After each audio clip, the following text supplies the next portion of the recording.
let's get this right here. All right, we got this down. I have it recording. We're cock locked and ready to rock. All right, so first off, let's introduce yourself, all right? All right. Let's do this first. I'm Julian Marquez. This is Juju State of Mind, Coffee Talk, Fighter in the Fan. And I have... Randel, folks. We're breaking it down, Randel. We got Randel in here. We're at Illuminate Latte. That's right, Ilumilate. Illuminate Brew Society. We just both ordered a dark roast pour over, which they come in 16 ounces. This is a 12 ounce. I'm trying to keep us up all night.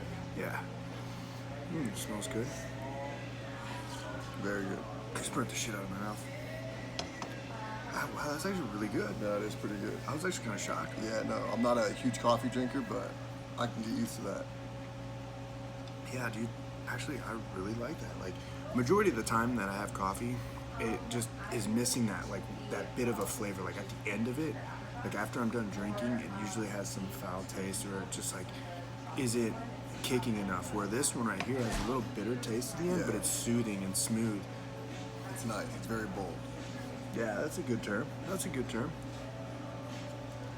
I like it. This is actually down the street. This is on Rainbow and Russell over here in Las Vegas, Nevada. We're right next to the Performance Institute and the Apex Center.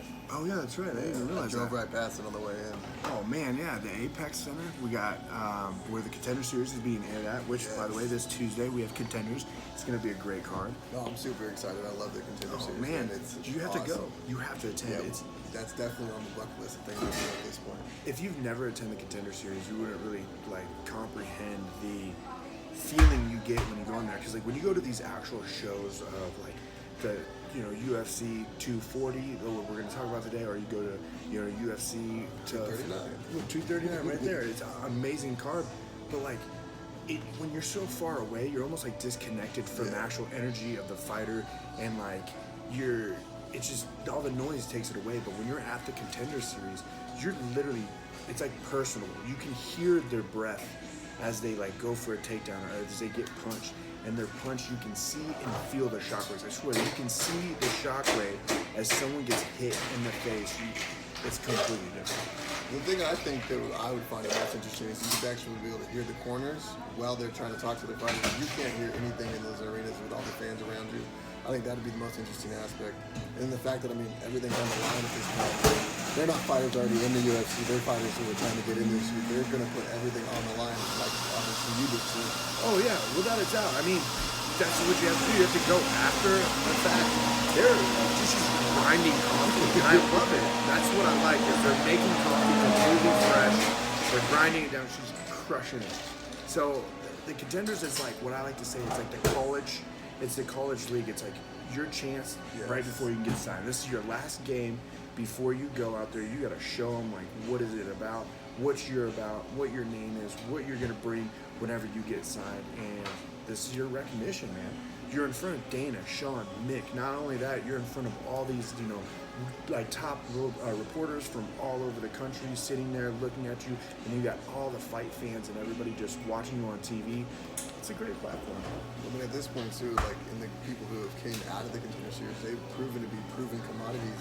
Even out of Brazil, you've had Johnny Walker and guys like that. You've had guys like yourself and other people who have come out of this Contender Series here, who have just proven that they're here to stay. These aren't guys who are just coming in to participate. Oh yeah, no, 100%. These guys are actually it was would they be noticed if they weren't through the Contender Series? For instance, if you look at Ian Heinisch and his story, I've watched Ian for a long time. He actually was gonna fight in combates. He trains with a lot of my friends. So we always have these mutual respect for each other. We've always known from each other, and I've followed his career. My father has followed his career, and he was doing amazing on the outside, but it just wasn't getting shot out there. The Contender Series highlighted him, and then since the Contender Series, he's gone in this rampage that, dude, he's what, number 10, number 11? He's about to fight another top-ranked guy? That's what a lot of people don't understand, is there's so much wealth of talent out there that's not being produced right now in the UFC. There's guys there's a flyweight out there in Titan FC, Juan Berta, who's running through everybody at this point, and no one's really heard of him because he hasn't had the opportunity in front of the UFC crowd. when people like that get their opportunities, you realize them right away, and they're here to stay. Yeah, dude, these guys, like, it's tough because everybody in the world knows UFC. That's the brand of MMA. It's not like, hey, do you do MMA? Which is a correct question to ask somebody. It's, hey, do you do UFC? But like, you have these fighters in ONE FC, in Bellator, in Titan FC, in Combates America, all over the world that are competing, and they just haven't been found yet. And the Contender Series brought that. Like, who is your number one, like, most impressive person that you've watched in the Contender Series that you've seen fight, that's gone there and that's done a lot of, made a lot of noise in? Macy Barber is someone that comes to mind. Obviously, Johnny Walker has done great things since he's walked into the light heavyweight division. I mean, a lot of guys and girls. I can't even think of a lot off the top of my head right now. Yeah, there's so many that are just coming in too. Like, I mean, last week there was 4. The week before that there was 5 signings. I mean, the Coco Bombs, that dude is super impressive. I can't wait to see what he can do. The body shots that he landed on his opponent were amazing. I mean, and just the calculated power that he has in those hands. Oh yeah, and then they're talking about him going down in the weight class, right? I mean, he's a very big guy at that weight class that he's at. I don't know if he's going to be able to cut that much weight. We'll be interested to see. I know a lot of guys who have been like, hey, let's cut the weight, and then haven't really decided to back off of it after a while. Yeah, I mean, it's tough. Yeah, I talked to Alex Hernandez, and he was like, I'm totally down for featherweight. Mind you, this was a year ago. I talked to him now, and he was like, rethinking that decision. Yeah, so I can be one to talk about weight cut, because I cut a ridiculous amount of weight. And in my last bout, I came up short. And I can be honest, like, a lot of fighters are going up because of the weight cut, because of the weight issues, because their body just doesn't want to cut that. Now, there's a lot of fighters out there that are fighting up in a weight class that probably should go down. It's just they don't want to eat healthy. Yeah. And that's the difference. That's what keeps people out there. Like, if you look at me, I'm a soft body. I look pretty fucking chiseled. You know what I mean? I look beautiful with a shirt off, but I could lose a lot of weight, But like, when you look at Alex Hernandez, it doesn't matter if he's walking around at 170, 180. The guy is he's ripped up, so he doesn't have the type of, meat to lose. He's just losing muscle at that point. Yeah, it's all lean. And then it'd be like the same situation with TJ Dillashaw, where he lost too much, and then he looked in there, when he came in the weigh-ins, he looked frail, and then he ended up getting knocked out. Yeah. Look at Anthony Smith or Thiago Santos. Both these guys were cutting down to 185. Which too. Now you look at them and gas them, and you look at these guys and you're like, how the hell did you ever make that weight class? And then you see them going up in the weight class, and their performances are shining. Like, look at Thiago Santos. Thiago Santos hasn't fought for the belt in middleweight, and he's had some trouble bouts when he fought people, but he's also taken out some high-level people. And then he went and just fought John Jones and got a split decision. The person only to ever get a split decision on John Jones. On one knee. Yeah, on one knee. It was completely blown tore out. Everything, ACL, MCL, PCL, and meniscus. His leg was having a party, and he wasn't even invited. No, man. That just makes me think, if he had both knees for 4 rounds, how could the outcome of that fight have went? Could he have maybe put a little more pressure on Jones, maybe swayed the judges in his favor? I thought personally that it was a very close fight. I was in the arena. I haven't watched the actual physical replay yet, so it's a little different from when you're there, when you're watching it on TV. I gave the fight to Santos though. Yeah, I mean, on me, when I watched it, I sat there and it was tough. It was tough. I don't want to be a judge in that position.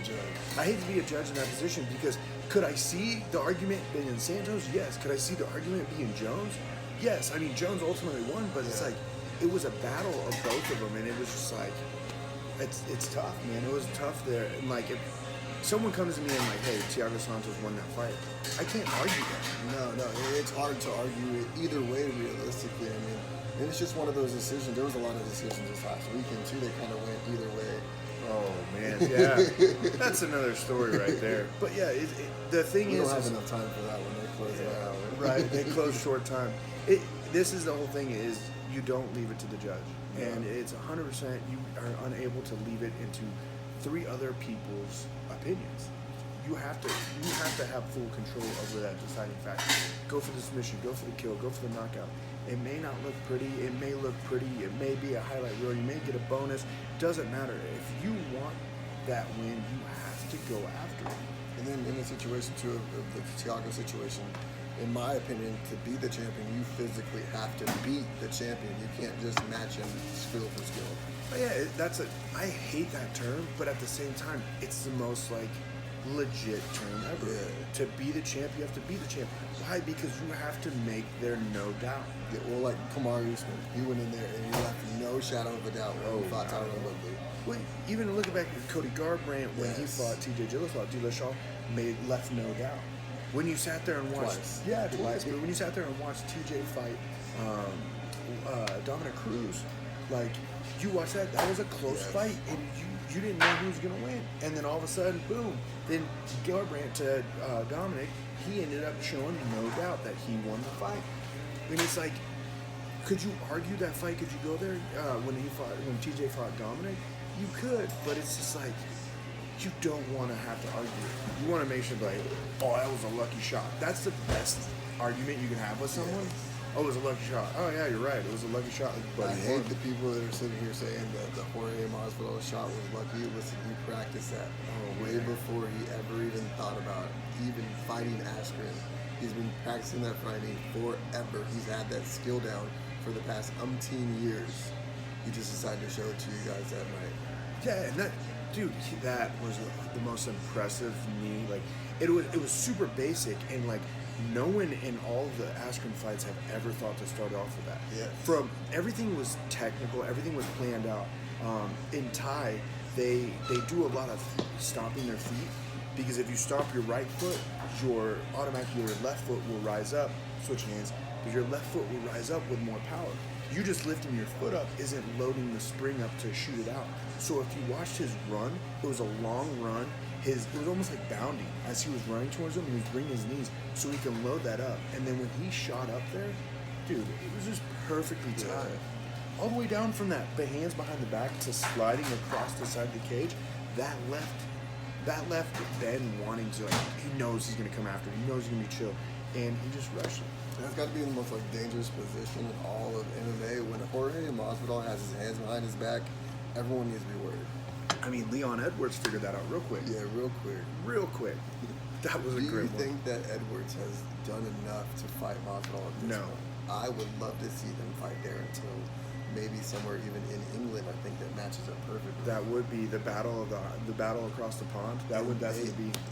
Edwards has been asking for that fight forever from what Edwards has said, he's been running from it. Oh yeah, that would be a great fight, because again, when you watched him fight RDA this past weekend, it was amazing. He did great, especially those elbows within the side of the clinch. But it wasn't like that. When you watched it, it was like, oh, he dominated the whole entire fight, or he sat there and he had no answer. When you watch Kamaru Usman fight RDA, when you watch Cody Covington even fight RDA, when you watch these people go after him, they made a statement. Yeah, they showed him that completely. It was tough, you know. Like, could I see Jorge Masvidal fighting RDA? Yeah, but if you see that happen, like, you know Jorge's gonna go for the finish. Yeah. He's finishing these top level guys. And that's another thing, like when you realistically ask for like a whole Jorge Masvidal title shot, and when you look at his body of work over his last 2 fights, you think of the 2 top contenders that he's taken out, Darren Till and Ben Askren. But I mean, look at what Colby Covington has done, and if he can add Robbie Lawler to this list, I think the Usman versus Covington thing makes sense. I would personally like to see Jorge Masvidal versus Tyron Woodley. Oh man, because Woodley is Askren's boy. Go That is redeem your buddy, man. That Go is true, take care man. of business, Woodley. It's a perfect story, to be honest. It is a perfect story where you can build emotion, where you can build a background behind it. Like, dude, that's my dog.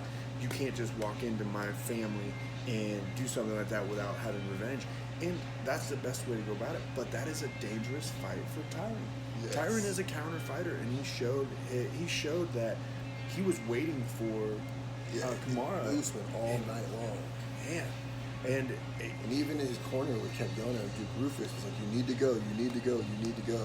And he couldn't pull the trigger, because that's the type of pressure, that's the type of feeling he had against Kumar. Kumar just, he's too much for most of these people. Yes. It's like when he goes inside there, he's a giant compared to these people, even though they're all the same weight. Wrestling is just people don't realize, even though he came from a Division II background, that his wrestling is still very good. Just because people have a Division II background doesn't mean they're not as good as Division I wrestlers. He may not be Jordan Burroughs, but he is still a very dominant MMA wrestler. Dude, Jordan Burroughs is a dominant wrestler, and that guy was D1 because he's an Olympic champion, but he had the brain to go and do the schooling. Yes. And a lot of these people, a lot of fighters, a lot of athletes are not really I don't want to say book smart, but they don't want to put their heads in the book. They have other outs, other revenues, and other ways. Like, best person to put out is if you look at James Krause. Okay, right? yeah. James Krause, I'll talk about him all the time.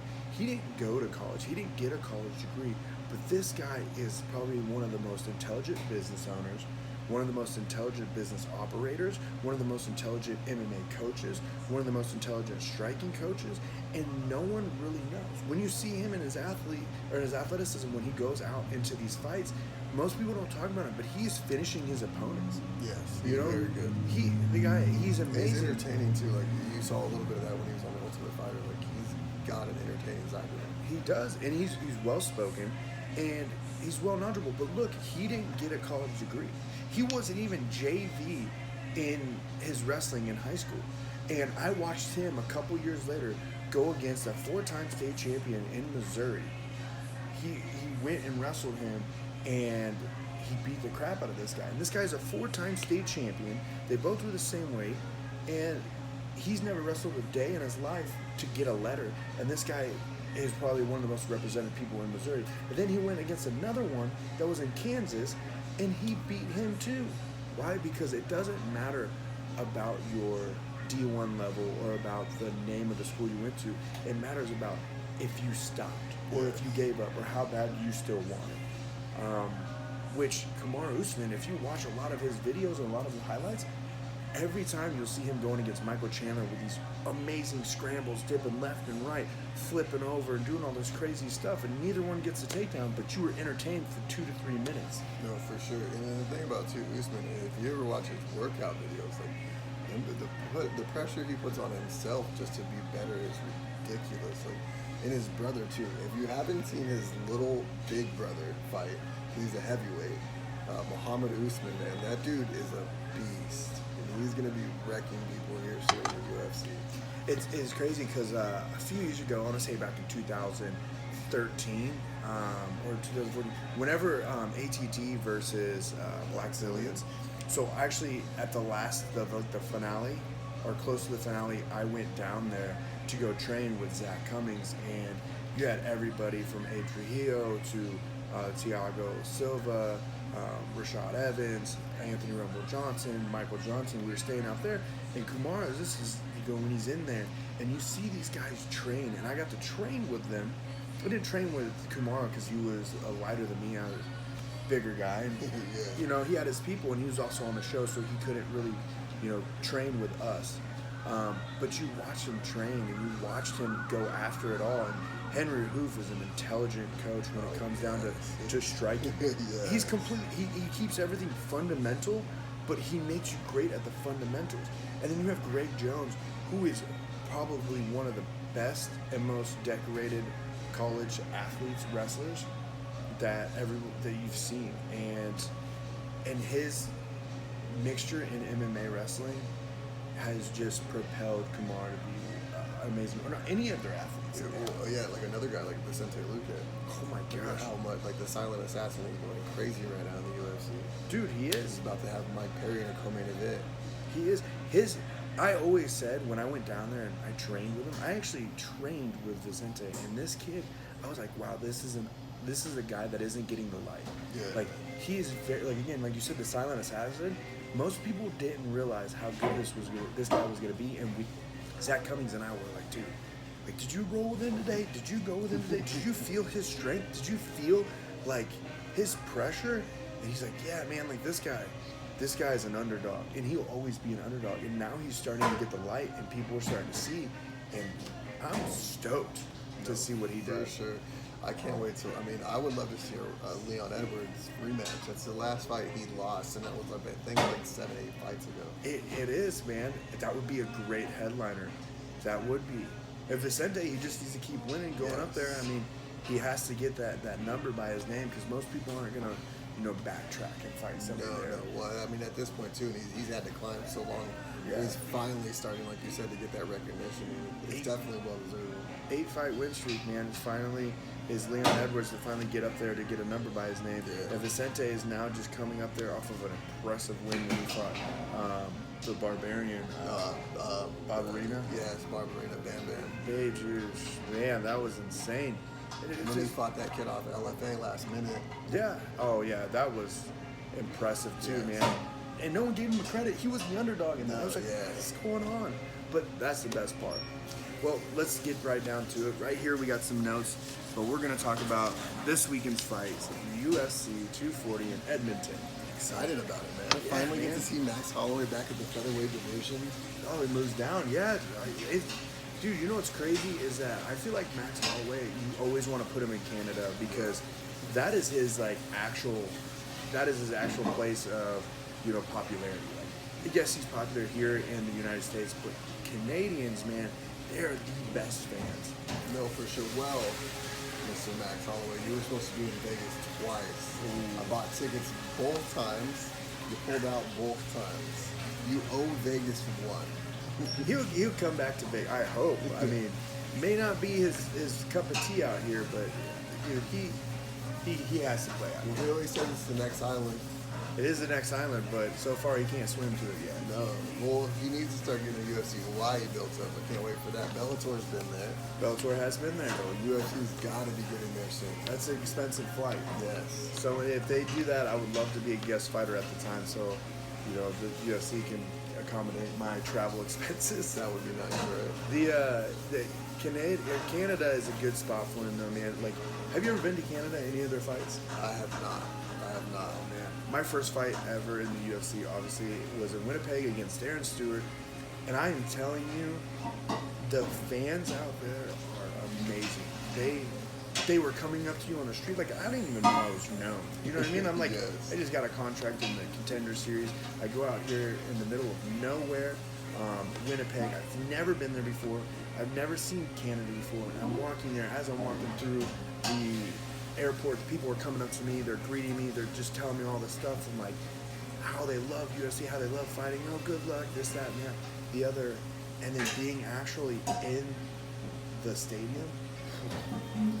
I've never, if you open your mouth and you hear the people roaring, you can feel your chest just shaking inside. It's like when I was talking and these people were screaming and doing everything, I could literally feel vibrations in my chest. Yeah. So how was that when you performed? Oh my gosh, man. The only person, it's funny, I didn't even hear in my corner, but the only person I was able to hear was James Krause. And he was supposed to corner Tim Elliott at that time, but Tim's opponent didn't make weight. He missed weight, and Tim didn't end up fighting, so they're in the stands.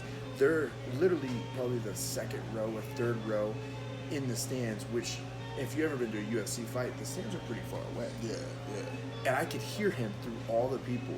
But I'm going to tell you what, I could feel the energy of Canada. I can feel the energy of Winnipeg just wanting me to keep going. So thank you guys for helping me out in that fight because I owe it to you all for getting my adrenaline up. When they boo you, I've never been booed, but when they boo you, I can only imagine that just draws energy out. Like I was saying, Alexander Hernandez, he had to go up against the Canadian kid OAMB, the Canadian gangster OAM. And he said he got booed the entire way out. Yeah, man, they loved him when he got done with the fight because he put on a great performance. But on the way out, he said he had a tough time going through it. Dude,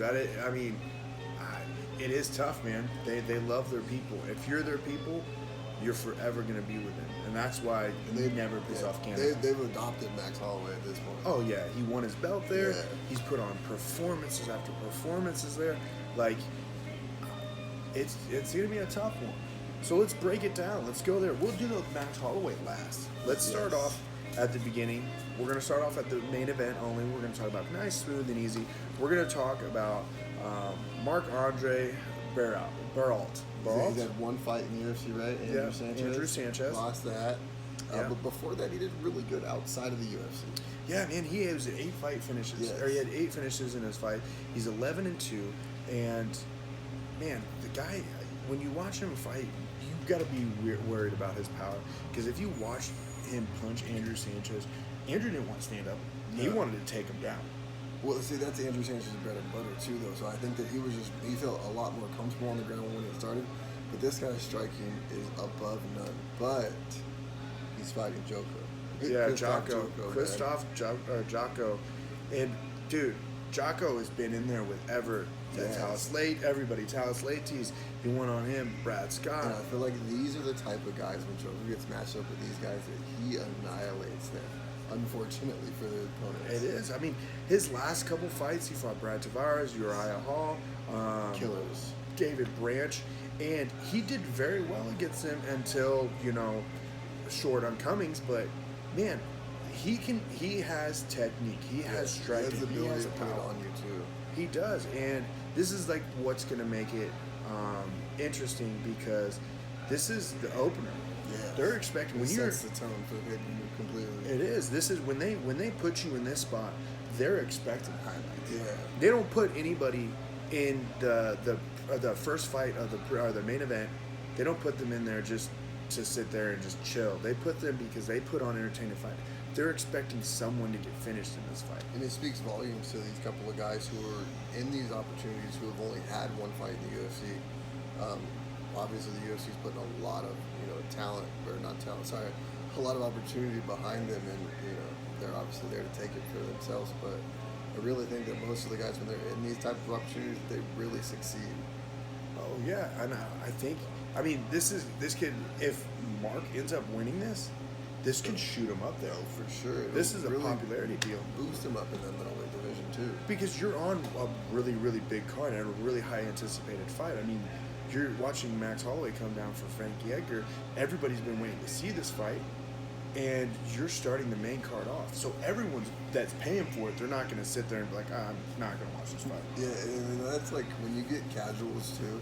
That's the worst thing for them, is for the first fight to be bad, because then they're just completely out of it at that point. Yeah, Casuals only think there's 5 fights in fight cards too. That's it. That's all it is. Oh, there was a bunch of fights before that? Yeah, it's all right.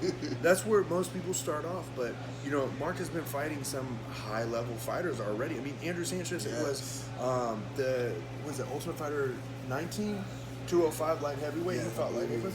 And then he dropped down to middleweight, and he's looked very good since dropping down to middleweight. And he's been in there with some killers. Yeah. He fought Anthony Smith, and he was putting it on Anthony Smith the entire fight. Yeah, that was Anthony Smith's comeback fight. Oh, it was. And once that fight happened, he just been on a roll. Yeah, he was. It was a very good roll too. Oh, he got himself all the way to the championship fight with John Jones. Lasted 5 rounds. Did more than DC did. That's very true. Very true. Well, how do you see this going out? Would you got Jocko or Berriot? I just feel like Jocko, with his experience, is definitely going to. The pay-per-view, opening the pay-per-view is a big thing, and I think it's going to be a little overwhelming for this kid. I think Jocko's going to go and get the win in this one. Yeah, it's tough, man. You're coming off of your first fight in the UFC. You had a decision lost, and your second fight in the UFC, you're fighting a killer. You're going to be in the spotlight again. That could get to him. The odds on Vegas, we have a plus 145 for Marc-Andre Barriault, and for Jocko, it's a minus 175. So everybody has him as a favorite. These are the fights that I hate to bet on, because it's so close to the line that you really don't know. It could swing either way in these fights. You don't. I think that Jocko's range, length, and his combinations, I think they're going to present a huge problem for Barriault. I think Barriault needs to close the distance and get him to the ground if he can, or tire Jocko out. But I don't see that happening. Jocko's very good with coming with a 3rd and 4th strike too. Exactly. He puts on pressure. He puts on volume. I think Jocko's going to get that highlight finish. I think this is going to be the fight to bring him back on. He looked good his last feud against Allen. I think this is the fight that he needs in. I got Jocko in this. Yeah, definitely really put that stamp on a victory. It would. Here we go. So we got OAM, Olivier Mercier, and he's going against Arman Sarukan. This is actually a really interesting matchup. Yeah, see, Arman. I'm really excited about this kid. His very first fight in the UFC was against Islam Makhachev, so that should speak volumes to what the UFC thinks about him. They put him in a co-main event slot against the Russian hometown kid in Islam Makhachev in Russia.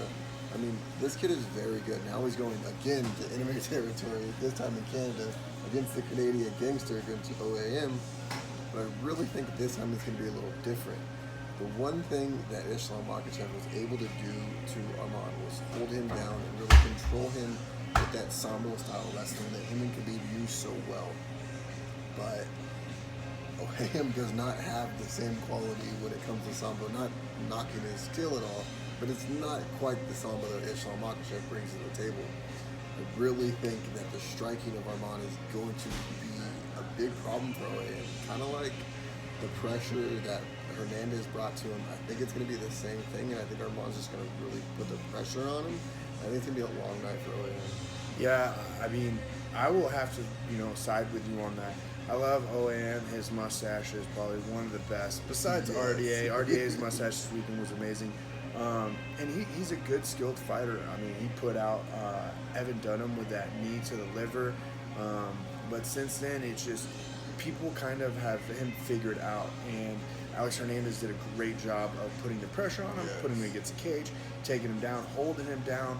And that's tough because, dude, Arman, he can strike. Yeah, and he's very good on the ground, too. He's very good. Very, very good.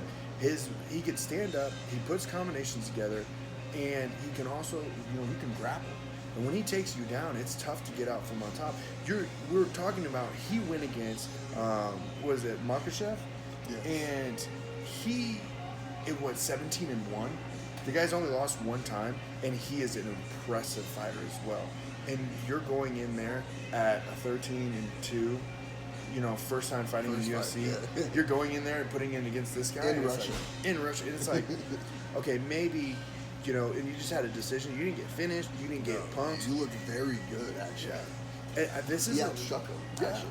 This kid's going to, I think, again, OAM is going to have a rough night, but he does have the intelligent mind of Frost.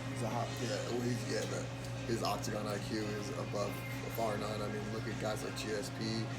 Frost Robbie has completely grown a stable of fighters who are just smart and intelligent guys. Yeah, and if you look at this, so Andrew Sanchez once trained out here in Vegas, and he was training, and he went on a 2-fight losing streak.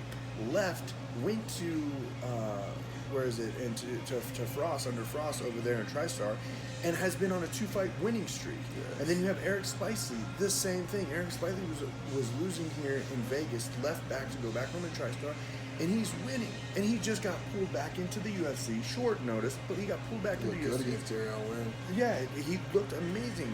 And that was a great fight. Deron Wynn, Eric Spicely bonus match right there. You got money. Yeah, for sure. And they came back. 50 G's, baby.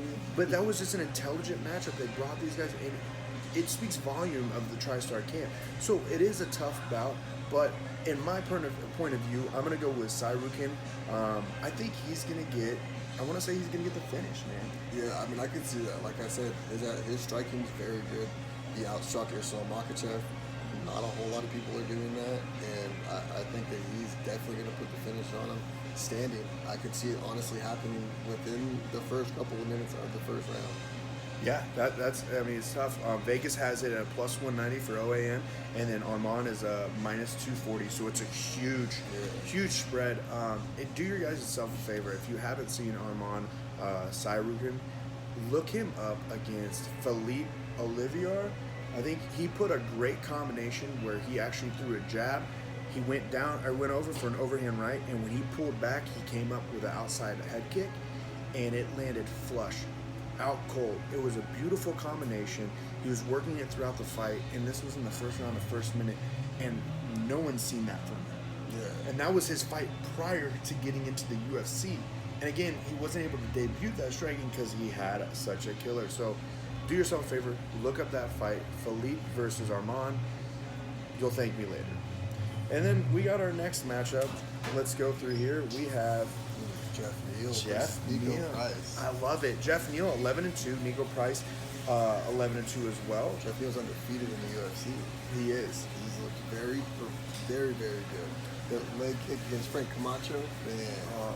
So what I love the most about Jeff Neal, man, is most people don't really pay attention to the technique or the transitions or the volume that people put together. They're just like, oh, this guy threw cool, nice combination. But if you watch Jeff Neal throw his punches, he's actually turning and rotating his shoulders.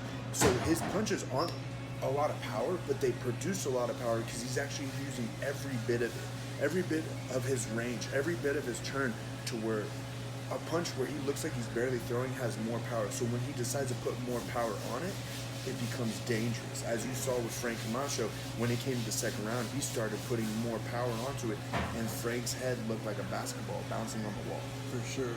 I mean, even against Bilal Muhammad, he looked very impressive. He had a decision victory on that one, but Bilal Muhammad is not a guy to be taken lightly in the UFC. No. And he looked very impressive against him. Yeah, Bilal Muhammad's under Duke Rufus. And Rufus was amazing, man. The guy's intelligent. And it just like Faraz, that's another coach that's super smart, super intellectual when it comes to fighting, and has a great way of executing game plans for his fighters. And for Jeff Neal to go in there and to win like he did against Bilal, that speaks volume. Yeah, but Nico Price, man, his victory over Randy Brown, where he hit him with that back fist from the ground. Oh. I mean, it just shows that wherever you are with him, no matter if you're on top of him, if you're standing in front of him, you're in danger. Like, Nico Price can put you out at any point in the fight, and he's very creative with what he does. And I don't think he gets a lot of respect for that. No, I don't think that either. I think this is one of my favorite matchups of the entire card because both of these guys have the same mentality, same style of technique. They have strikes that come off of all these different angles and all these different combinations they put together. I mean, when Nico Price knocked out Aljamain, that was just insane, and as fast as he did.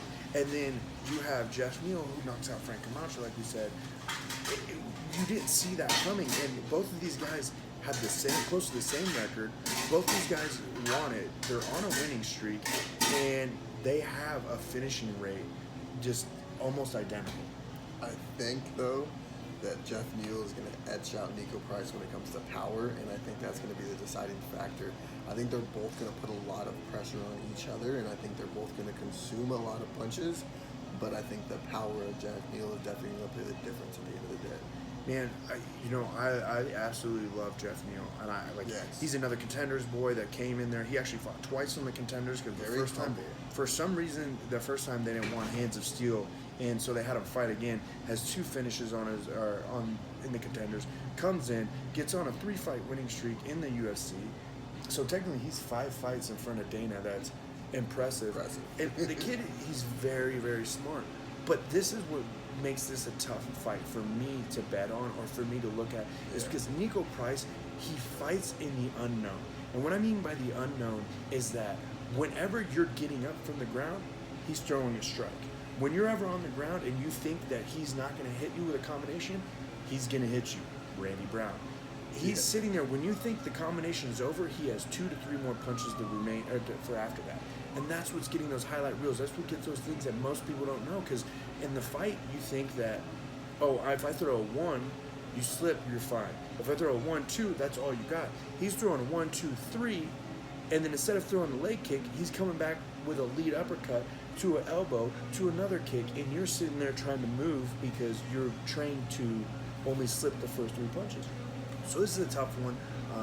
When it comes down to it, again, Jeff Neal, we're gonna have to go with it. Like you said, the power. Yeah, for sure. But I don't think it's gonna be a finish. I don't think it's gonna be a finish. You think it's a decision? How does it play out, though? I think it's gonna go 1-1 into the third, and Jeff's gonna edge it. Yeah. I think Jeff's gonna have the cardio to go in there and the technique to push it out there. I think that Nico is gonna come out there and just go balls to the wall in the first round. And then the second round, he's got to establish that pace early. Yeah, because you want to put pressure on as you saw Beneil did, you want to put pressure on him because if you give him his range, if you give Jeff Neal his range, it's a tough night for you. He's very good to find that chin. Yeah, he is, and he's, like I said, his range, he's super long and he knows how to use it. One of the fighters in the welterweight division that knows how to use every bit of inch of his range that he has. So he's going to come out there and put pressure, but I don't know if he can withhold that type of endurance and cardio that is going to be presented in that. But I don't think he's going to go get finished that easy. It'll be an interesting fight. I definitely think it's for sure a sleeper for fight of the night. Oh, without a doubt. We have Jeff Neal is a minus 270 and Nico Price is a plus 210. So a lot of people are on the same side as us, as Jeff Neal. But one thing that should be mentioned, Nico Price is actually very good as an underdog. He always has been. Yes. He comes in. Randy Brown, he was a big underdog. He was winning that fight, but off his back. And no one saw that coming. No one saw that coming. I don't think I Randy saw Brown it had been coming. running over everybody up to that point. And since then, I haven't really seen Randy. He just won his last fight a couple weeks ago, maybe. Yeah. That was it. And there's no talk to him. No. Yeah. Well, we got that. Our next bout is going to be the Kona main event. We have Excited for this one. Chris Cyborg versus Felicia Spencer. Give it to me right now. Tell me right now. We got a 20-2 Chris Cyborg coming off her second loss. First loss in the UFC. First loss in a long time. Very, very long time. And then you have an undefeated Felicia Spencer, hungry, young, looked very champ. impressive. Very impressive. She asked for that Megan Anderson fight. She went in there. She knew that she could take Megan Anderson to the ground. She knew that she had a very, very big advantage when it came to that department, and she showed it. She went in there. She put the submission on her. She finished it. I believe it was like 2-3 minutes into the first round. It's a whole completely different ballgame though, because we're not fighting Megan Anderson this time. We're fighting Chris Cyborg, arguably the greatest featherweight champion of all time. Amanda Nunez might have some things to say about that eventually, but at this point, she's done enough to prove that she's been the best. I absolutely agree. I mean, look, Felicia Spencer came out, and like you said, she was a champ in Invicta. She called out Megan Anderson. She went after Megan Anderson. She took Megan Anderson down and submitted her. Megan Anderson is a purple belt. Yes. So that just lets you know, most people quit after blue. Yes. Most people don't go after blue, and she's a purple belt, and she went in there, got the submission in the first round, made it look almost easy, and Megan's a tough girl. Yeah. She's a very tough girl. Even when she was standing up against Holly Holm quickly changed her game plan from stand up to a straight takedown because she didn't want it. The ranges she has, and she's very good at using it. Like, she's a big girl. She's very long. She's very lengthy. As you can tell with Kat Zingano, she knows how to kick also. Yeah, she does. She cat's eye scratch. That's what that was. And I think back there they're chopping up fish. I don't know what that was. It might have been some fish. Might have been some fish. That's what happened here at the brew. They actually cook fish here. I just want you to know. It's a little secret keg. It's like a secret side menu.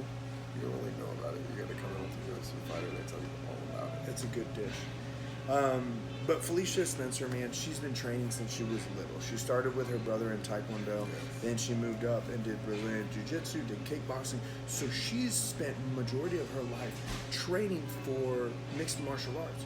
And, I mean, you got Cyborg that's training forever. She's been fighting some of the best women out there, arguably some of the best women out there, and putting them out, putting on a show.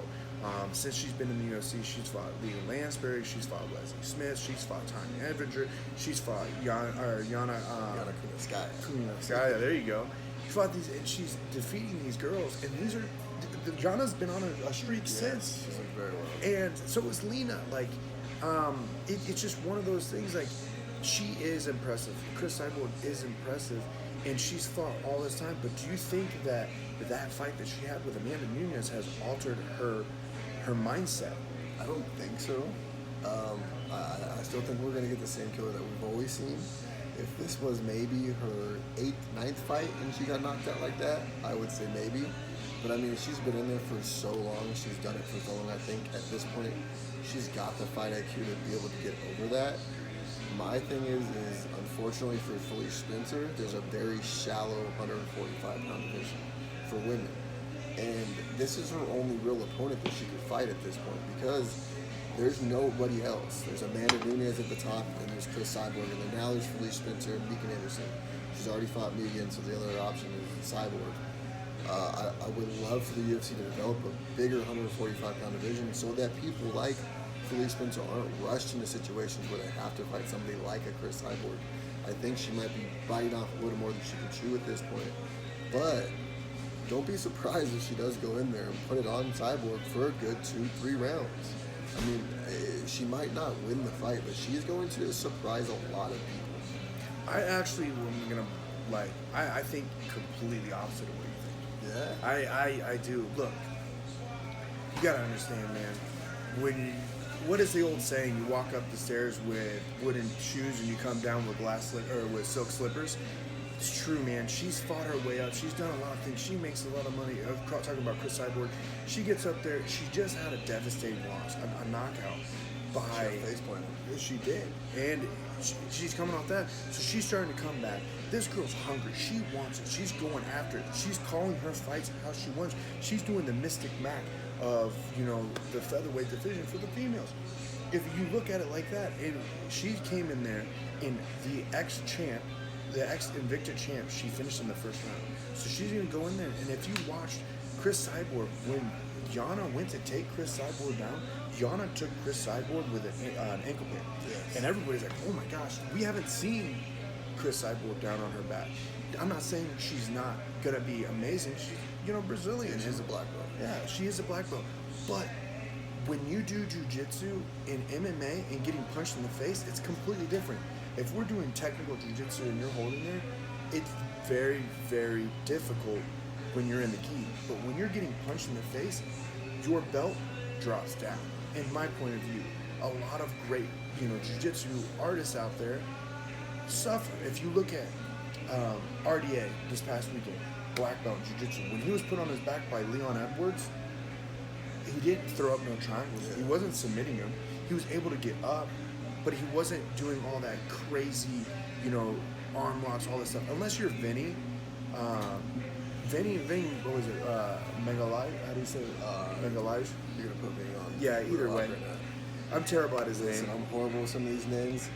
John Anik is the best at these names. If you want to listen to anyone say the names correctly, listen to Anik and go with that. Or Buffer. Okay, yes. Yeah, but you put, unless you're him, you put him on his back, he's in a great world. Or, Tony Ferguson, you put him on his back, he's dangerous, but he's not throwing up submissions, he's cutting you. Yes, that's the thing that I really think about a Tony Ferguson. I hate to go off topic for a second. The Tony Ferguson-Khabib fight, we've never seen anybody put pressure on Khabib while they're on their back. And that's going to be something that Tony's going to be able to do.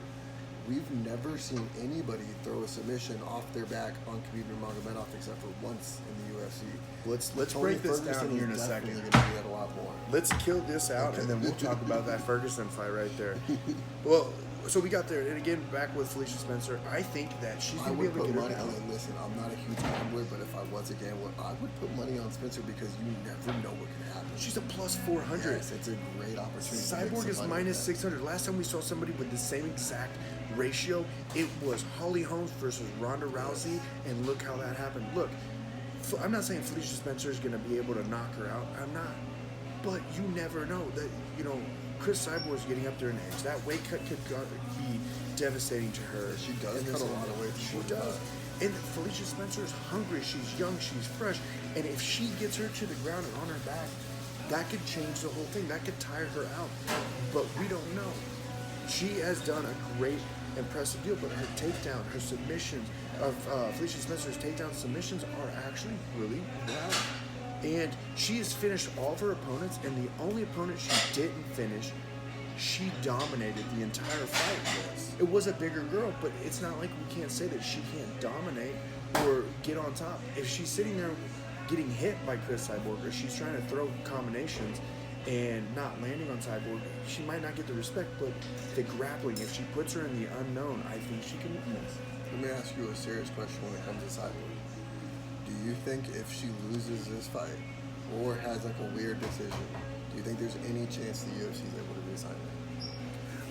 Chris Cyborg is is like one of the most well-known Brazilian fighters out there. They would always keep her around. They would keep it. They created the division because of her, and I think they will keep it going because if you remove her, it's gonna be tough to keep the division alive. There is no division once you remove her. At this point, you have Nunez, but I mean, she seems a little more wanting to have the 35 title and do that. And I think there's some viable contenders at 35 still too. Think of this. If Felicia Spencer wins this weekend over Cyborg, one is going to be crazy. But how quick do you think Amanda Nunez would want to take that fight? I mean, Amanda Nunez walked out of that Holloway fight unscratched. It seemed like she didn't even get hit once. I think that you could easily see that October, November. So there you have it. This is the only time we've split so far. He has Chris Cyborg, and then I have Felicia Spencer. I just think that she's young and hungry, and she can present. She has the capabilities to defeat Chris Cyborg. Let's just see if she has the pattern to put it together and the series to put it together to get that victory. Yeah, it could be a dominant victory, and it definitely could be on the ground. If there is anywhere that I don't like her chances striking with Chris Cyborg. I didn't like her chances, striking with Megan Anderson, but she went after it. She went for the game plan to take her down by all means necessary, and she accomplished that and dominated. So this is our only hope is to get on the ground, but she has done kickboxing. She can put her hands together. She can move. She can float. But she could definitely strike. She didn't make it to this level without knowing how to strike. She's definitely a legitimate striker. It's a good one. We'll see this weekend on this fight again. It's a good co-main event. Yeah. Good co-main event. A lot of people aren't really excited about this card, but I'm really hyped for this. I mean, there's a lot of cards that people don't realize have a lot of good fights on them just because they don't have the names. Oh, exactly. It's when you start realizing the names, there are already 4 or 5 fights in, like Jeff Neal, for instance. Like most people didn't know who he was, or they're starting to know who he is. But if you watched him from the Contender Series, you have nothing but excitement since his fights. And the same thing is like Yana. Yana's first fight was against Cyborg, but since then she has been dominating, doing amazing. And it's sad that, like you said, the average fan, if they don't watch it, they don't know, and they don't talk about it and blow these people up. Which sooner or later, things are going to be changing with the new ESPN deal, all this stuff that they're up and coming. The Contender Series are actually highlighting these younger kids or these younger athletes, and it's good. And like developmental contracts, that's a huge thing that the UFC has. Yeah. There's a lot of guys that have developmental contracts that we don't even realize yet. Like, I just interviewed a 19-year-old kid the other day who has a UFC contract, a developmental one. But we're not going to hear about this kid for the next 6 years, and he's very good. Oh, yeah. Hold on 1 second. Just wanted to make sure I wasn't getting a phone call. I forgot to put it on airplane mode. Either way. So, here we go. Now we have, let's go main event. This is the conversation, even though we love talking about fights, the conversation that we have here is Max Holloway versus Frankie Edgar. This right here has been a fight that we have been wanting to see for years, since 2017. It's almost been set up as many times as Khabib versus Tony. It is. This is exactly the replica for that fight. Yeah. Things have been happening. Someone's got injured. It's always one or the other too. It's never like one guy's always injured. It happened to Max. Happened to Tony. It's to Frankie.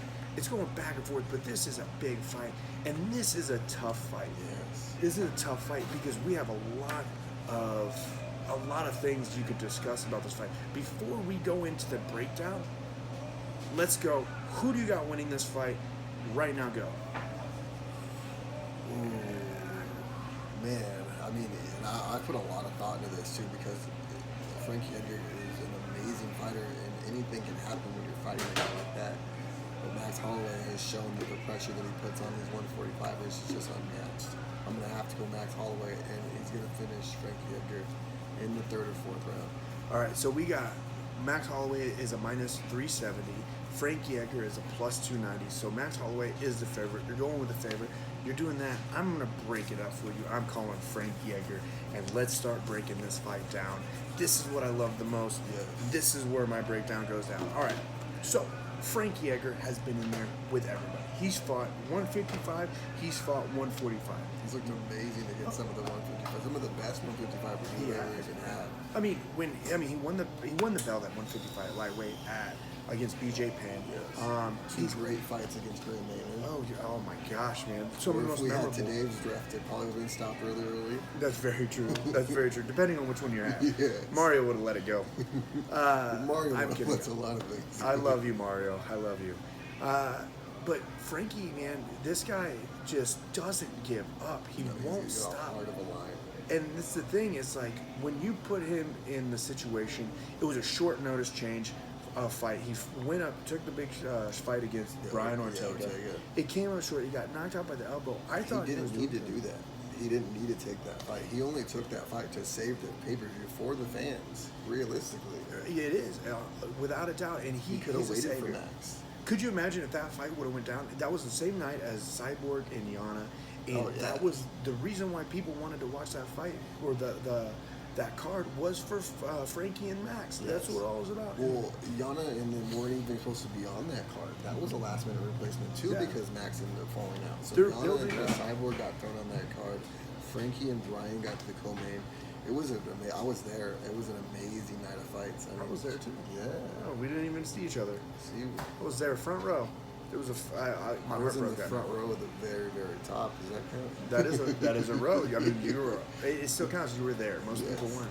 But you have. Let's talk about this. So you got Max Holloway. The pressure, man. The pressure that Max Holloway puts on these fighters is amazing. I mean, you've seen the pace that he did. He did it to Jose Aldo twice, and he made Jose Aldo look human, where a lot of people don't even come close. And this is Jose Aldo is gonna be one guy that I'm gonna be mentioned a lot real quick. Frankie fought him twice. Frankie lost to him both times, 2 decisions, and Jose Aldo really put a strong pace on Frankie that Frankie kind of looked overwhelmed, and no one really has ever done that to Frankie outside of Jose Aldo. Now, here we go, Max Holloway. Max Holloway is an even better evolution of what Jose Aldo brings to the table. I think it's going to play out similar to what the Frankie Edgar Jose Aldo fights did, but we're going to see it finish this time because the pace that Max Holloway puts on is just so much for anyone to keep up with. But the heart that Frankie Edgar brings to it, you can never really count that guy out of anything. It's tough because I do back your statements. There's a lot of things you say correct, but let me break this down for you. All right, we're gonna go back and forth. You have Frankie Edgar's finished Chad Mendes. Yes. All right, Frankie Edgar has fought Jeremy Stephens. So has Max. Frankie Edgar defeated Yair Rodriguez, and he's a quick, fast, elusive striker, and he went in there and just dominated. All right, and then he's beat Uriah Faber. Like I said, that's another amazing fighter that has now brought himself back into the spotlight with his most recent wins. But you do have the other side where Max Holloway has defeated Brian Ortega, who defeated Frankie Edgar. He's beaten Jose Aldo, who's defeated Frankie Edgar. You have all this stuff, but this is the deciding factor for me. That weight cut. That weight cut is the reason why they didn't fight the first time and the second time. And it's there, and it's been a while since he went. In his last fight, he fought 155, did a good job, and his striking's amazing, which when you watch that fight and you watch Justin Poirier do what he did, that just lets you know that's a huge striking difference. So then all he's got to do is cut his weight down to defend his belt at 145. You're going against Frankie Edgar, who... This is his natural weight class. For sure, like, he's built for 145. I know he used to be the former lightweight champion, 205. Imagine if he was a light heavyweight champion. Oh, man, dude, that would be scary. He was a former lightweight champion, but, I mean, like, he is a natural 145er. His body is built for that division. I mean, he's had so many championship opportunities. This could definitely, like you said, be the one where he cashes in on it. Yeah, I finally be a double champ. I personally feel it, man. Like, look, Frankie's been around. Like, this is his one of his last goes. He's going as hard as he can. He wants this fight, and he's a game opponent. He's been finished. He got finished by Brian Ortega, but it was a short notice fight. He wasn't training for that style of fight. He wasn't training to understand the power that Frankie had with that elbow. I mean, he was just in too tight, but he was doing great. That he brings Brian Ortega, and that's the whole thing that you got to watch out for. That you're completely thinking about. This guy has the opportunity to take me out at any moment. You're least worried about the elbows and the strikes and then the huge uppercut that he lands and drops him completely. Yeah. I mean, you're worried about a takedown, and this guy has boxing that can take you out at the same time. He has everything, dude. And this is the thing. Like, look, when he fought Brian, all right, he went out there and it was a short notice change within a week, right? It was like a week or it was maybe like 9 days. Yeah, it's still it's so close to where he had to switch up his entire game plan. You're fighting a guy that's super long that you possibly might want to take it to the ground or tire him out through the wrestling versus a guy that loves the ground and is experienced to where you have to switch it up. You want to fight in the clinch game, but it just didn't go well for him. That's what I think is going to happen. Yes, Frankie takes a lot of damage, but Max doesn't really sit there. He puts a lot of pepper punches. Yeah. And he's going to defend 3 shots in the first round before he opens up. He said it before. He said 3. He said defend 3 and then play. He said it in an interview when he was talking about Jose Aldo. That weight cut it could hurt. I don't know. But Frankie's going to go in there and put stuff together. He's not just going to go in there and try to straight box with Max Holloway. He's not going to go in there and try to straight wrestle. He's got very good wrestling. Nothing was greater than seeing Frankie Edgar, and I think it was Cub Swanson, where he hit a combination, went in for the takedown, got him in the double leg, lifted him up. Max did a hook on the inside leg of Frankie. Not Max. Cub did the hook on the inside leg of Frankie, lifted him up, put him back down, took his back, lifted him up, and took him down. It was all in a chain movement, and he was just going to where I just think he's going to tire him out. Yeah, I mean, it's going to be a phenomenal fight. It'll definitely be a great main event. I'm excited for these fights. Like you said, this card is a very good card. It's built from the top to bottom, and I think Canada's in for a very, very good main event. Oh, yeah, for sure. They're about to start closing up. They're bringing everything in. But that was our breakdown for UFC 240 this Saturday in Edmonton. It's going to be on pay-per-view. I got my boy Randel here. We got to quickly talk about your thoughts on the Ferguson-Khabib fight. I got to let him go. Yeah, Who's on it? I'm super excited about that fight. Like I said, we've never seen anybody really challenge Khabib off their back, and that's something that Tony Ferguson is going to bring to the table. And Tony Ferguson is just so elusive and so weird when it comes to his striking. Like, you don't know what this guy's going to come up with, and you can hurt him all you want. He's just going to keep smiling and coming at you. I mean, he looked like a madman possessed when he was fighting Pettis. So.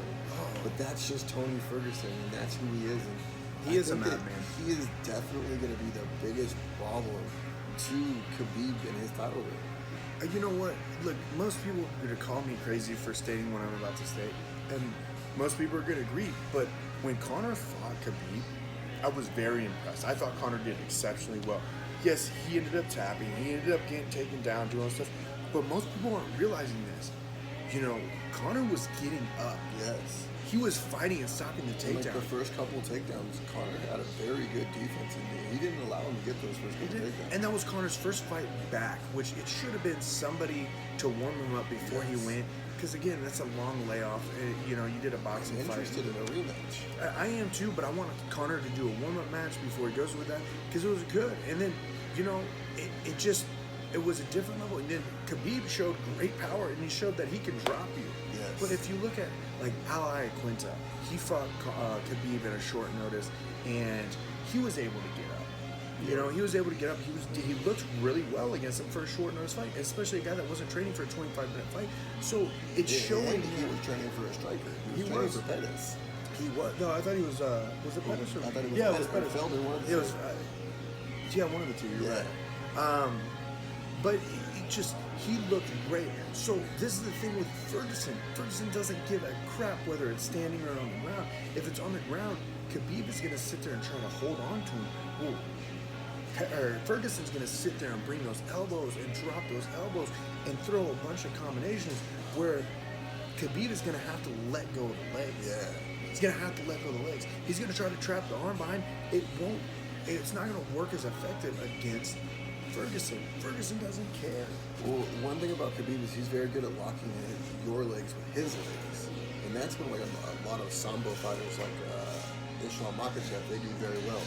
Is they're able to like just sit on your belly and just apply this pressure to you that you're not used to. I mean, DC said it himself. He's wrestled with Khabib Nurmagomedov, and it feels like he's wrestling another heavyweight. Yeah, and he has the power. He does. But again, once you show something over and over, they know what to stop. Yes. Again, you could be the master at it, but then they start knowing what to stop. I mean, he's undefeated. He's gone through a lot of people, and he's tough. You know, and you're right. But all they have to do is say, all right, Ferguson, you're going to fight Khabib. This is what we're going to do. We're going to grab Kyle Snyder. We're going to grab some random Russian. We're going to grab these people, and they're just going to hold you down. You need to figure out a way to get up or continue to strike while these guys are doing this. And he's going to sit there and figure that out because that's the game plan. You know, I'm not saying that Khabib has terrible striking. He does have great striking, but when you look at Al Iaquinta was doing amazing against him. Yeah, and Al Iaquinta isn't like an elite striker by no means. No, he wasn't. And he was getting tired. That's a guy that's, you know, that wasn't training for a 25-minute fight. So it's... He was training to go balls out for 15, and he went 25 with Khabib. This is the best part is that you got Khabib and Ferguson talk's going to be there forever. Everybody always wants to see it. And I don't think Tony Ferguson should fight anybody except for that. Dustin Poirier is going to fight in Abu Dhabi against Khabib here on September. And that's going to be a great card. It's going to be a great fight. Awesome, Once he goes past him, or if Dustin wins, it'd be shocking. Whichever way you want to put it, that is going to be a great fight. But then after that, you have a mix-up. One lightweight division is a complete mix-up. Even the welterweight division is a mix-up. There's such a clog at the top. There is, and this guy needs to fight and that there's guy. So many people that are right at the bottom too, between like the 15 through 20. That it's just it keeps going. You even look at lightweights from other organizations. Like look at Pitbull. He could definitely easily walk into the UFC and really make some noise. Michael Chandler's another guy. Oh man, I mean they both can. Like they're impressive, dude. And these guys, the UFC is it's a powerhouse. It's a name. It's a great organization, and there are other great organizations with great fighters. Just because they're not in that big name doesn't mean they're not a great fighter. I mean, 3 fighters recently left the UFC and went to one. One was traded and 2 signed there. Yeah. One of them was the only one. Demetrius Johnson was the only one that won his last fight. And Demetrius Johnson is definitely the greatest of all time. I don't care what anyone says. He is the greatest of all time. And that I would love to always see that rematch with him and Henry Cejudo. But there's got to be a trilogy fight. There has to be, but like if we're talking about that's the only champion that's gone over to another organization that's defended themselves, very well. I mean, Sage got knocked out. Sage got knocked out. It was tough for those guys. They had a tough run. But if you look at what's the old lightweight champion? I can't. Why did this Ben Henderson? Ben Henderson. He went over there. I wasn't thinking about him, but yeah, he went over there and he's had a rough run. Out there. He's had a rough run, and then Mousasi just lost. Mousasi is by far one of the most elite fighters out there on this planet. I think that he doesn't get the credit he deserves. This guy is a very talented dude. He went over there and became the champion. Yes. And then he went against Rory McDonald, again, another champion. He's that guy. Those are two different animals. Those guys have proven themselves because they were in the UFC. They did what they did to the people that they were here in the UFC. They went over to the other organization, and they just skyrocketed. Yeah, Mousasi's size just proved way too much for McDonald. Oh my gosh, and it was just different. But Rory, he was talking about in his last fight that he doesn't know what he wants. He don't want to hurt people anymore. And like, dude, you don't want to hurt any people anymore, bro. You're going against Douglas Lima next. You might want to hurt somebody because if you see what he just did to MVP, he's going to do the same thing to you. Dude, Lima is another one. His brother's in the UFC, and like that dude. That is a world class striker. Like man, we can go on forever about these guys, but it just shows that there's a lot of potential out there, and you don't have to just watch the Contender Series. You don't just have to watch the UFC. If you're a fight fan and You you have love that, Fight Pass. There's a ton of great organizations on Fight Pass that are outside of the UFC that have great fights. I would literally, when I was injured, this is a little personal deal. When I was injured, I was so bored and I missed fighting. And I still miss fighting today. That obviously I created this, the Juju State of Mind, and I would sit there and study these fighters every day. I would watch random videos. I would literally go in there and click a letter. You know, on my deal, I'd just walk around, close my eyes, and pop, hit a letter, and then the promotion will pop up in the letter. I'm like, whoa, what is this? Let me watch this promotion. Oh, it's a K1 kickboxing match.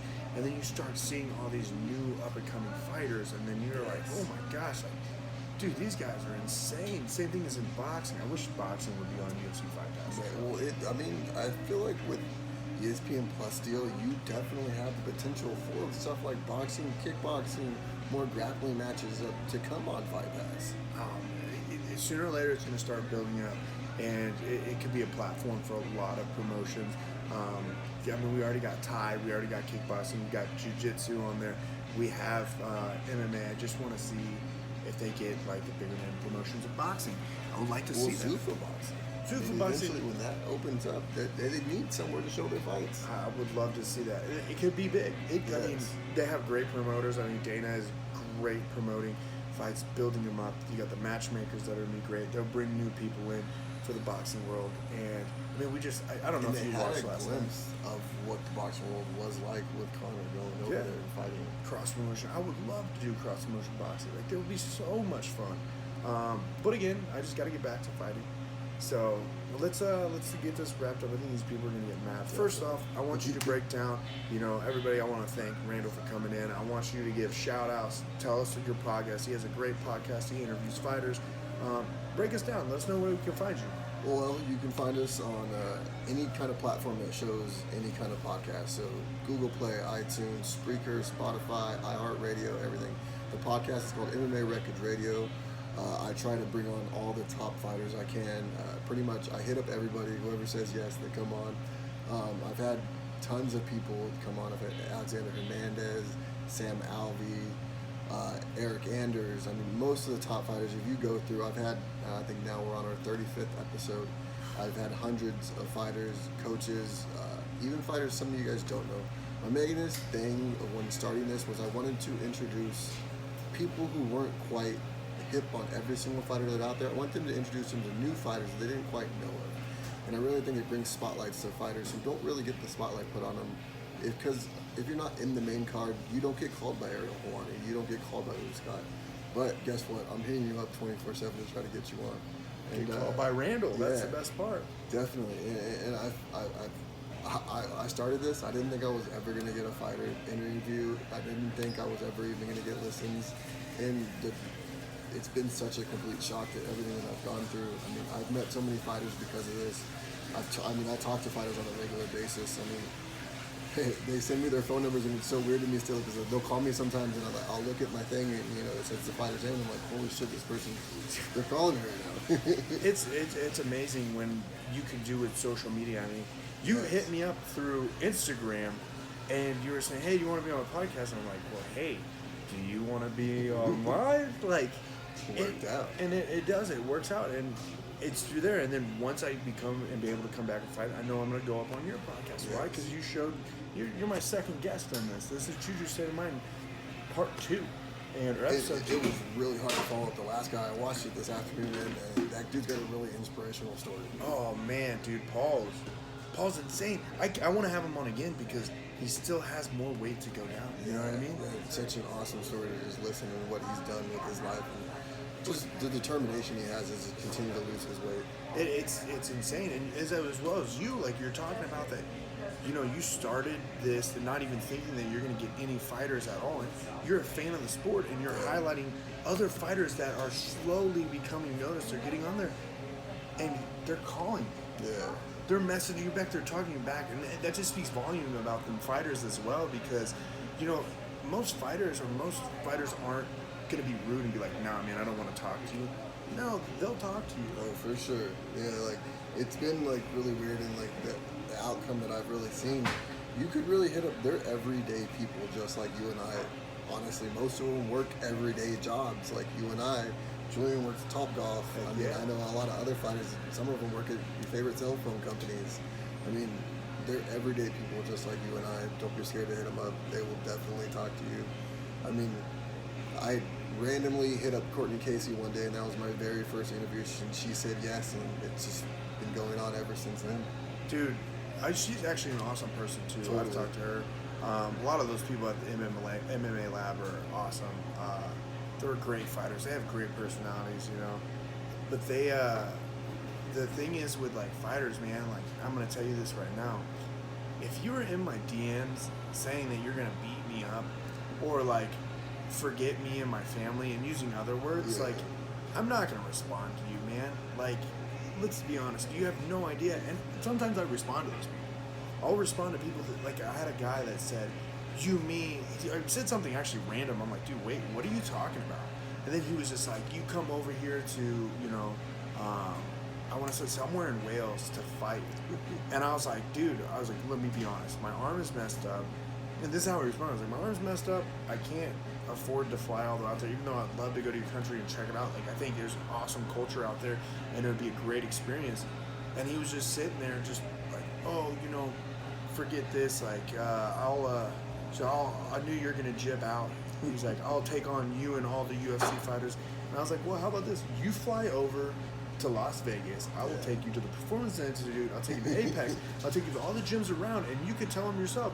And then when it comes down to it, he's like, well, you know, I can't afford it. Well, all of a sudden, listen, bro, there's some amateurs down the street at Extreme Couture that'll wipe you up. You do not want the cuteness. Yeah, the TCMC. I'm out here, can't wait to fight. When I fight, it's going to be fun, but we got a long journey before we can get back. Definitely.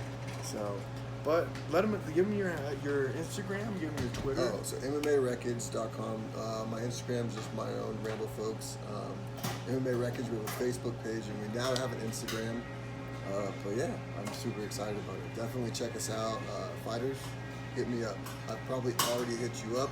Look in your DMs. I'll help you out with that. I'll slide you some people that I have friends with, and I know a lot of these guys there, and definitely help you out. Just like I told Paul, you know, Paul wants an autograph from John Jones. I can't promise it, but you know, I know people that know people. Yeah. So hopefully I can get you guys some more people on your guys' podcast and get you out there. Thank you guys for tuning in to Juju State of Mind Coffee Talk with Fighter and the Fan. Also, Illuminate Latte. Thank you for this delicious dark roast. Yeah. She's back there somewhere. Wave her hand. Oh, she's not even paying attention to me.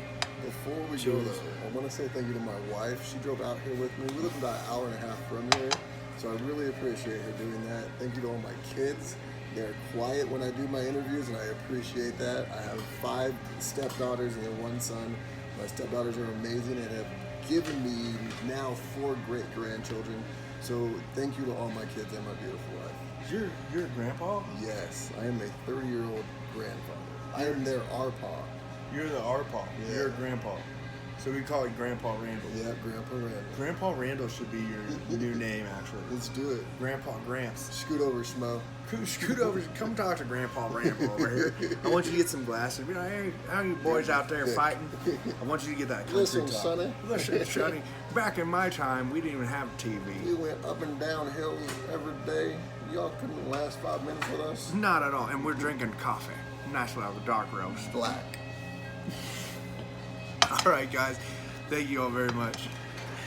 Stay classy. Stay classy, my friend.